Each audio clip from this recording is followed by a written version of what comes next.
Assalamualaikum warahmatullahi wabarakatuh. Perkenalkan, nama saya Muhammad Nasir Koto, guru di SMA Negeri 1 Kota Medan.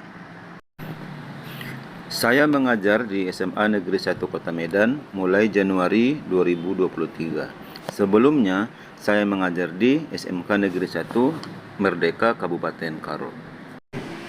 Video ini adalah gabungan aktivitas saya di SMA Negeri 1 Kota Medan dan di SMK Negeri 1 Merdeka Kabupaten Karo. Video ini dibuat sebagai peserta Jambore Guru Hebat tahun 2024 dan saya memilih kategori guru dedikatif. Kenapa saya memilih kategori guru dedikatif? Karena sudah memberikan dukungan dan dedikasi dalam dunia pendidikan. Paling tidak, sudah ada 3 sekolah yang dirintis sebagai bentuk dedikasi kepada dunia pendidikan. 1. Pendiri dan kepala sekolah di TK Rahma Indonesia, Kelurahan Masjid, Kecamatan Medan Kota, tahun 1999. 2. Tim pendiri di TK Mutiara Hati, Kelurahan Tanjung Mulia Hilir, Kecamatan Medan Deli, Kota Medan, tahun 2007. Dan ketiga, pendiri dan kepala sekolah SDTK Karimah, Desa Laugumba, Kecamatan Brastagi, Kabupaten Karo, tahun 2014. Kita juga merintis pendirian yayasan sebagai bentuk wujud dedikasi dalam dunia pendidikan dan pengabdian kepada masyarakat. Adapun kedua yayasan itu adalah 1. Yayasan Islam Mulia sebagai ketua, didirikan tahun 2009 di Kabupaten Karo sebagai upaya dalam mewujudkan dedikasi pada dunia pendidikan. 2. Yayasan Wakaf Abadi sebagai ketua, didirikan tahun 2020 di Kabupaten Karo sebagai upaya dalam mewujudkan dedikasi pada dunia sosial dan kemasyarakatan. Dalam Jambore GTK Hebat 2024 ini, saya menetapkan judul pembelajaran berbasis proyek pemanfaatan limbah rumah tangga menjadi ekoenzim cairan multi manfaat. Kondisi SMA Negeri 1 Kota Medan sangat asri, dipenuhi berbagai pohon dan tumbuh-tumbuhan. Walaupun berada di pusat perkotaan pemerintahan provinsi, sekolah ini menunjukkan performanya sebagai sekolah yang asri, sejuk, elok dipandang mata. Perhatian penulis tentu tidak hanya di dalam sekolah, tetapi juga di luar lokasi sekolah sebagai wujud dedikasi kepada lembaga pendidikan dan masyarakat luas. Tidak dipungkiri, di Kota Medan sebagai kota terbesar di Pulau Sumatera memiliki sampah organik, sampah rumah tangga yang melimpah ruah. Melimpahnya limbah organik atau limbah rumah tangga di berbagai tempat di Kota Medan tentu membuat sesak dada, bau tidak sedap dan tidak elok dipandang mata. Belum lagi bahaya yang mengintai kesehatan kita.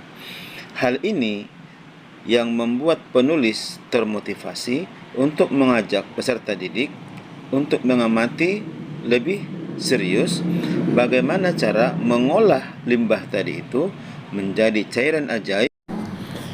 Dalam berbuat kebaikan tentu mempunyai tantangan, dan tantangan itu lazimnya akan melahirkan kebaikan-kebaikan berikutnya apabila kita serius untuk belajar dari tantangan itu.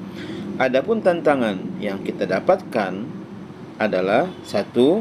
Mindset yang belum terbangun. Bagi masyarakat umum, juga para pelajar khususnya, sampah organik adalah sesuatu yang pantas untuk dibuang karena tidak mengetahui bahwa ada manfaat dari limbah tersebut. 2. Bagaimanapun orang menjelaskan, tetap saja limbah itu dianggap sebagai sesuatu yang rendah manfaatnya. Inilah kemudian yang agak rumit untuk menjelaskan kepada masyarakat kita. Yang ketiga adalah belum banyaknya contoh yang berhasil dalam mengelola limbah organik.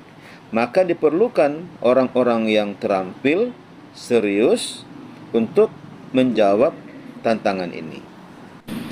Setelah mengetahui situasi dan tantangan, maka kita beraksi. Menyadari penumpukan limbah organik yang berserakan di berbagai tempat dan menggunung di tempat lainnya, serta kesadaran masyarakat yang rendah tentang pemberdayaan limbah rumah tangga, maka penulis merasa terpanggil untuk mengambil peran memberikan dedikasi kepada sesama. Adapun dedikasi yang ingin kita terapkan adalah 1. Belajar lebih serius tentang mencintai alam, pengolahan limbah, dan bergabung dengan beberapa komunitas untuk melancarkan tujuan tersebut. Dan sampai pada hari ini, kita sebagai penggiat pecinta alam mempunyai kemampuan untuk mengolah limbah dan sayur serta buah.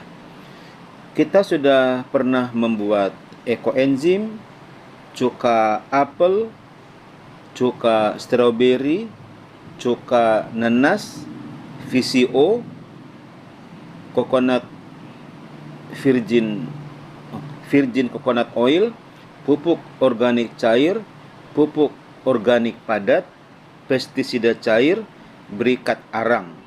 Jadi hal ini menjadi sebuah kelebihan yang akan kita sampaikan kepada masyarakat, kepada para petani tentang pentingnya memelihara alam.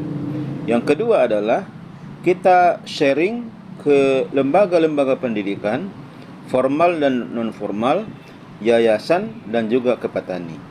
Dan yang ketiga adalah kita presentasi di depan kepala sekolah dan juga mengajarkan anak-anak tentang bagaimana cara pembuatan ekoenzim dan apa manfaatnya.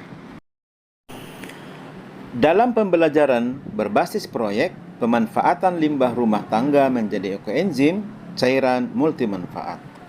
Adapun langkah-langkahnya adalah 1. Pendahuluan. Guru memberikan penjelasan tentang apa itu ekoenzim, bagaimana membuatnya, manfaat dan urgensinya. 2. Guru membentuk tim supaya setiap peserta didik dapat berinteraksi langsung dengan proyek dan lebih bertanggung jawab terhadap hasil yang didapatkan. 3. Penelitian. Guru mendorong peserta didik untuk melakukan penelitian tentang rusaknya alam karena sampah organik dan aplikasi apa yang dibutuhkan di tempat tinggal mereka. 4. Rencana proyek.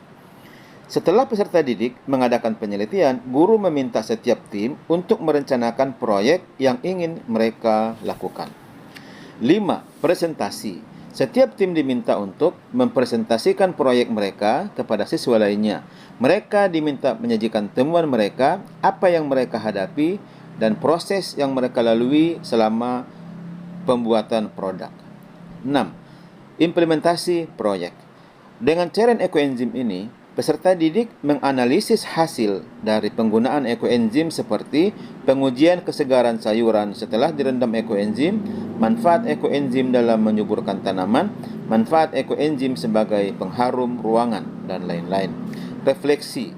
Peserta didik diminta untuk merefleksikan pengalaman mereka dalam proyek ini. Mereka mengevaluasi apa yang telah mereka pelajari dari ekoenzim dan bagaimana proyek ini mengubah pandangan mereka tentang lingkungan dan keberlanjutan.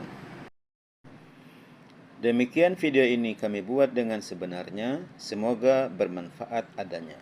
Terima kasih atas kesempatan yang diberikan. Mohon maaf atas kekurangan. Wabillahi taufiq wal hidayah. Wassalamualaikum warahmatullahi wabarakatuh.